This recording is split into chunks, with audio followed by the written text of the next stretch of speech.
Hujambo na karibu kwa mara nyingine tena mtazamaji wa The World News katika kipindi hiki cha ulimwengu wa siasa. Mimi ni Adam Hussein. Rais wa Marekani Bwana Donald Trump anasema makubaliano ya Iran yalijadiliwa kwa kiasi kikubwa, yalikuwa na wito mzuri na Waziri Mkuu Benjamin Netanyahu. Hata hivyo, leo Jumapili mapema kabisa, gazeti la New York Times limeripoti kwamba Iran imekubali kutoa uranium yake iliyorutubishwa katika makubaliano hayo, ingawa makubaliano haya yameripotiwa kufanywa kwa mapana sana, kwa mujibu wa Rais wa Marekani Donald Trump.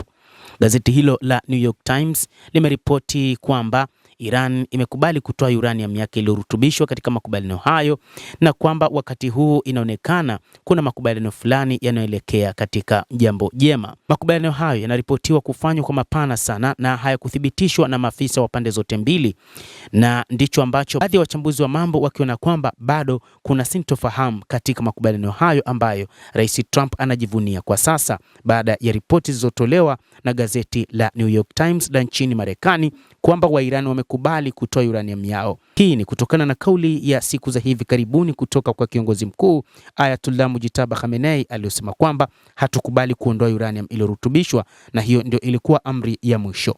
Miongoni mwa nchi zinazojumuishwa katika makubaliano hayo ya amani ya Trump ni Saudi Arabia, Falme za Kiarabu, Qatar, Pakistan, Uturuki, Misri, Jordan na Bahrain.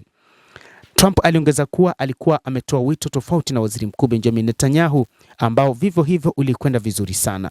Ingawa maelewano mengi ya mpango huo bado hayajatangazwa, Trump alisema kipengele kimoja watakachojumuisha ni kufunguliwa tena kwa mlango bahari wa Hormuz.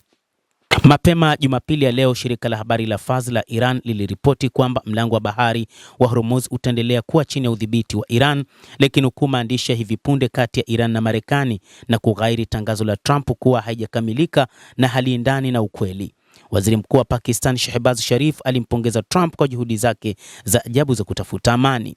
Vyanzo viwili vya Pakistani vilivyohusika katika mazungumzo hayo pia viliambia Reuters kwamba mpango unaojadiliwa ni wa kina na wa kusitisha vita. Mmoja kati yao alisema kwamba ikiwa Marekani itakubali mkataba wa maelewano, mazungumzo zaidi yanaweza kufanyika baada ya likizo ya sikukuu ya Eid kumalizika Ijumaa. Ripoti inadai Marekani, Iran kutia saini nyongeza siku 60 za kusitisha mapigano.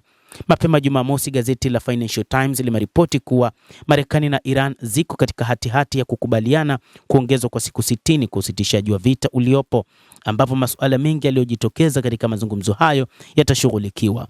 Ripoti hiyo kadhalika ilibainisha kuwa masharti ya mkataba huu yatajumuisha kufunguliwa tena taratibu kwa mlango wa Hormuz, suala muhimu lililoibuliwa na Marekani na Iran baada ya kila nchi kuweka kufungwa na kuziba njia hiyo ya maji. Mtazamaji, endelea kutufuatilia na nikusihi usisahau kulike, kucomment, kadhalika kusubscribe channel yetu hii ili upate habari hizi kwa mapana kupitia The World News. Naitwa Adam Hussein, endelea kuwa nasi wakati wote, endelea kutufuatilia uyajue mengi yanayojiri katika ulimwengu.